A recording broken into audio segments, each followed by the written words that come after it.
જય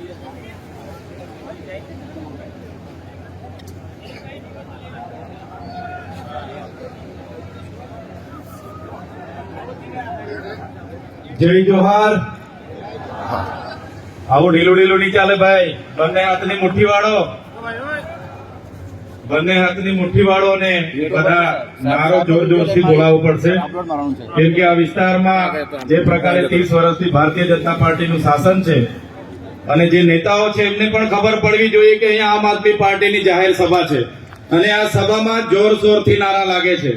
તો બધા જ લોકો બે હાથ ઊંચા કરીને નારા હું જે બોલાવું એ બોલજો. જય જોહાર, જય જોહાર, ભારત માતા કી, ભારત માતા કી જય. जोहर का नारा है, जय जोहर का नारा है. धन्यवाद. જે પણ આગેવાનો બહાર ઉભા છે એમને મારે નમ્ર વિનંતી છે કે અંદર આવીને પોતપોતાનું સ્થાન ગ્રહણ કરી લે. ટૂંક સમયમાં આમ આદમી પાર્ટીના રાષ્ટ્રીય સંયોજક, દિલ્હીના મુખ્યમંત્રી શ્રી અરવિંદ કેજરીવાલજી, પંજાબના મુખ્યમંત્રી સરદાર ભગવત માનજી પધારી રહ્યા છે અને મંચસ્થ આપણી મધ્યે ગુજરાત પ્રદેશના પ્રભારી એવા ગોપાલરાયજી, આપણા સૌના માર્ગદર્શક અને ગુજરાત પ્રદેશના અધ્યક્ષ એવા ઈશુદાન ગઢવીજી, સાથે આ વિસ્તારના આગેવાન નરેશ બારિયા, સાથે દાહોદ જિલ્લાના પ્રમુખ એવા રાકેશભાઈ બારિયા, સામાજિક આગેવાન એવા રાજુભાઈ વલવાઈ, દેવેન્દ્રભાઈ મેળા, મંચસ્થ ઉપસ્થિત તમામ મારા સંઘર્ષના સાથીઓ, જિલ્લાના પ્રમુખશ્રીઓ, વિધાનસભાના પ્રભારીશ્રીઓ, સૌનું હું સ્વાગત કરું છું. અને સાથે સાથે મારી સામે જે મોટી સંખ્યામાં આજુબાજુના વિસ્તારોમાંથી તમે જે ઉપસ્થિત થયા છો, ત્યારે સાથીઓ આ તમારી ઉપસ્થિતિ દર્શાવે છે કે આવનારા દિવસોમાં ભારતીય જનતા પાર્ટીની હાથમાંથી સત્તા જાય છે અને આમ આદમી પાર્ટીની તાલુકા જિલ્લાઓમાં સત્તા આવે છે. આજે આ સભા જ્યારે થઈ રહી છે ત્યારે સાથીઓ તમે બધા જાણો છો કે આદિવાસી એટલે કોણ? આદિવાસી એટલે આદિ અનાદિ કાળથી આ ધરતી પર વસનારો સમુદાય, જેને આદિવાસી કહેવામાં આવે છે. પણ આ ભારતીય જનતા પાર્ટીની સરકાર, આ આરએસએસ થી કામ કરનારી સરકારે આદિવાસીઓને વનબંધુ, વનવાસી, ગિરિજન, જનજાતિ કરીને આદિવાસીઓનું અસ્તિત્વને ભૂસવાનું કામ કર્યું છે. આદિવાસી તરીકે અનેક વખતે રજૂઆત કરવામાં આવી કે અમે આદિવાસી છે, અમને શું કામ તમે વનવાસી બનાવો છો? છતાં ભારતીય જનતા પાર્ટી અને આરએસએસ ના લોકો આપણને આદિવાસી તરીકે મિટાવવાનું કામ કરી રહ્યા છે. ત્યારે આપણે બધાએ આપણી અસ્મિતા માટે જાગવાની જરૂર છે. સાથીઓ તમે જોયું હશે, આપણે શરૂઆતમાં સરકાર સામે જય જોહારનો નારો બોલતા હતા, જય જોહાર. ત્યારે એમના આરએસએસ ના લોકો કહેતા હતા આપણને કે આ જોહારિયા ક્યાંથી આવી ગયા, આ જોહાર વાળા ક્યાંથી આવી ગયા.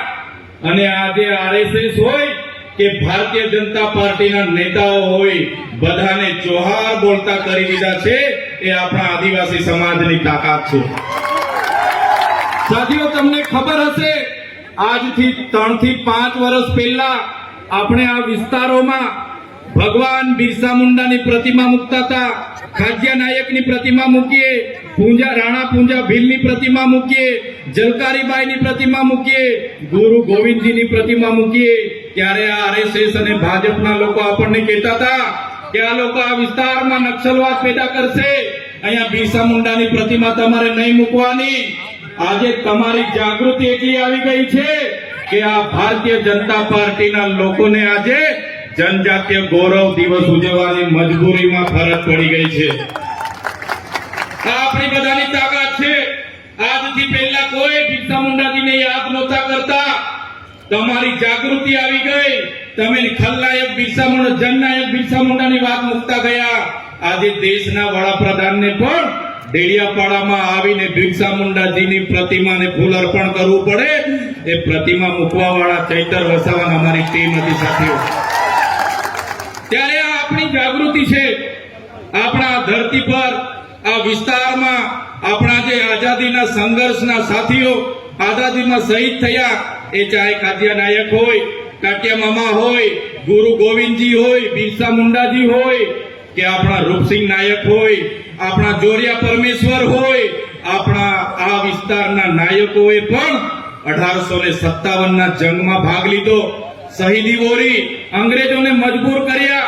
આ દાહોદમાં રેજિમેન્ટ બનાવવું પડ્યું, ભીલ રેજિમેન્ટ બનાવવું પડ્યું.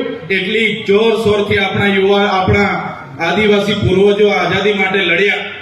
આપણે જ્યારે દેશની વિકાસની વાત આવી, આપણે જ્યારે ગુજરાતની વિકાસની વાત આવી, એ દાહોદ હોય, છોટાઉદેપુર હોય, એ નર્મદાના આદિવાસીઓ આજે ગાંધીનગરમાં જે મોટી મોટી બિલ્ડિંગો દેખાય છે ને, ગાંધીનગરનું જે સચિવાલય બન્યું છે, એ સચિવાલયમાં પણ દાહોદના આદિવાસીઓનો પરસેવો છે.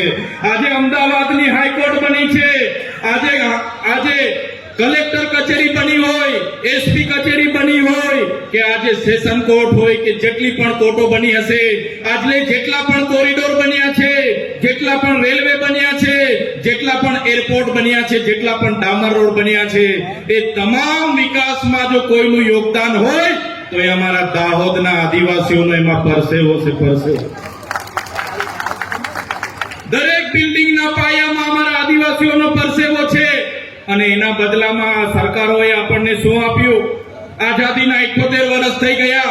પહેલા 50 વર્ષ કોંગ્રેસનું શાસન હતું, હમણાં 30 વર્ષથી ભારતીય જનતા પાર્ટીનું શાસન છે. આજે આપણે શિક્ષકો માટે આંદોલન કરવાનું કે સાહેબ અમને શિક્ષકો મૂકી આપો. આજે શાળાઓ માટે આપણે આંદોલનો કરવાના કે અમારી શાળા બનાવી આપો. આજે નોકરીઓ માટે શિક્ષિત બેરોજગારો આંદોલન કરે, આજે આપણા ખેડૂતો આંદોલન કરે. આજે જે લોકો અહીંથી ભાગ્યા ખેતી કરવા માટે સૌરાષ્ટ્રમાં ગયા છે, એમને વળતર નથી મળ્યું, ભાગ્યા લોકો આંદોલન કરે. આજે આપણા વિસ્તારમાં આપણા અધિકારો માટે આંદોલન થાય, નર્મદાનું પાણી અહીંયા મળે એના આંદોલન થાય, નળ સે જલનું પાણી પીવાનું મળે એના આંદોલન થાય. પણ સરકાર આંદોલનને નિરાકરણ લાવવાની જગ્યાએ પોલીસનો ઉપયોગ કરીને લાઠીચાર્જ કરે છે. આપણા નેતાઓને દબાવવા માટે ખોટા કેસ કરે છે. આ મંચ પરથી એ નેતાઓને પણ કહેવા માંગુ છું, એ ભાજપના નેતાઓ કાન ખોલીને સાંભળી લે. તમને જેટલું વેઠા એટલું જ અમારા લોકોને હેરાન કરજો, કેમ કે અમે વ્યાજ સહિત એનો હિસાબ કરવાના છે. અમે વ્યાજ સમેત એનો હિસાબ કરીશું. જ્યારે ચૈતર વસાવા આદિવાસીઓને જાગૃત કરવાનું કામ કરે, અનુસૂચિ 5 લાગુ કરવાની માંગ કરે, પૈસા 1 લાગુ કરવાની માંગ કરે, આ વિસ્તારમાં 73 એના જે ગેરકાયદેસર દસ્તાવેજો થયા એને અમે ઉજાગર કર્યું. નલ સે જલનું કૌભાંડ અમે ઉજાગર કર્યું. અહીંના મંત્રીએ મનરેગામાં કૌભાંડ કર્યું અને આપણા લોકોની રોજગારી છીનવી એને અમે ઉજાગર કર્યું. અહીંયા નકલી સિંચાઈની કચેરીઓ ચાલતી હતી એને અમે ઉજાગર કરી. અહીંયા નકલી કોલેજો જીએનએમ એમની ચાલતી હતી એને અમે ઉજાગર કરી. એટલે આ હર્ષભાઈ સંઘવી અને ભૂપેન્દ્રભાઈ પટેલને ગમ્યું નહીં. એક સામાન્ય કેસમાં મને જેલમાં નાખી દેવામાં આવ્યો અને પોલીસ દ્વારા એવી સોગંદનામા રજૂ કરવામાં આવે કે મને તારીખ પર તારીખ મને 80 દિવસ સુધી જેલમાંથી બહાર નીકળવા ન દીધો. વડોદરાની જેલમાં મને વેદના આપવામાં આવી, યાતના આપવામાં આવી અને કહેવામાં આવ્યું કે તમે આદિવાસીઓ માટે કેમ લડો છો, તમે ગરીબો માટે કેમ લડો છો, તમે ભારતીય જનતા પાર્ટીમાં આવી જાઓ, નહીં તો તમારું રાજકારણ ખતમ કરી દઈશું. ત્યારે પણ આ ચૈતર વસાવાએ પોલીસ અધિકારીઓને કીધું તો તમારી જેલોથી ડરવા વાળા ચૈતર વસાવા નથી, તમારી જેલો સામે લડવા વાળા લોકો છે, તમારી ભાજપ સામે લડવા વાળા લોકો છે. સાથીઓ તમે વિચાર કરો, એ ડેડિયાપાડાની જનતાએ, એ સાગબારાની જનતાએ, એક ચીકટાની જનતાએ એક ધારાસભ્ય તરીકે મને 1 લાખથી પણ વધારે મત આપ્યા. 43,000ની મારી લીડ હતી. એક પણ રૂપિયા વગર, એક પણ દારૂની બાટલી વગર મને સ્વયંભૂ બધાએ ચૂંટી કાઢ્યો. અને આજે આ ભારતીય જનતા પાર્ટીના વડાપ્રધાન ડેડિયાપાડા આવે, મુખ્યમંત્રી ડેડિયાપાડા આવે, નાયબ મુખ્યમંત્રી ડેડિયાપાડા આવે, પ્રદેશ પ્રમુખ ડેડિયાપાડા આવે, આદિજાતિ મંત્રી ડેડિયાપાડા આવે. આજે પણ 2 મંત્રીઓ ડેડિયાપાડામાં છે અને એ મુદ્દાની વાત નથી કરતા. અને ચૈતર વસાવાએ આમ કર્યું, ચૈતર વસાવાએ તેમ કર્યું. પણ આજે ભાજપ સરકારને હું કહેવા માંગુ છું, ચૈતર વસાવા 3 વર્ષના ધારાસભ્ય છે, તમારી 30 વર્ષ ડેડિયાપાડાની જનતાને તમે હિસાબ આપો કે તમારી સરકારે ડેડિયાપાડામાં શું કર્યું છે, પછી ચૈતર વસાવા 3 વર્ષનો હિસાબ આપશે. સાથીઓ, વિચાર કરો, જે વિસ્તારનો હું ચૂંટણી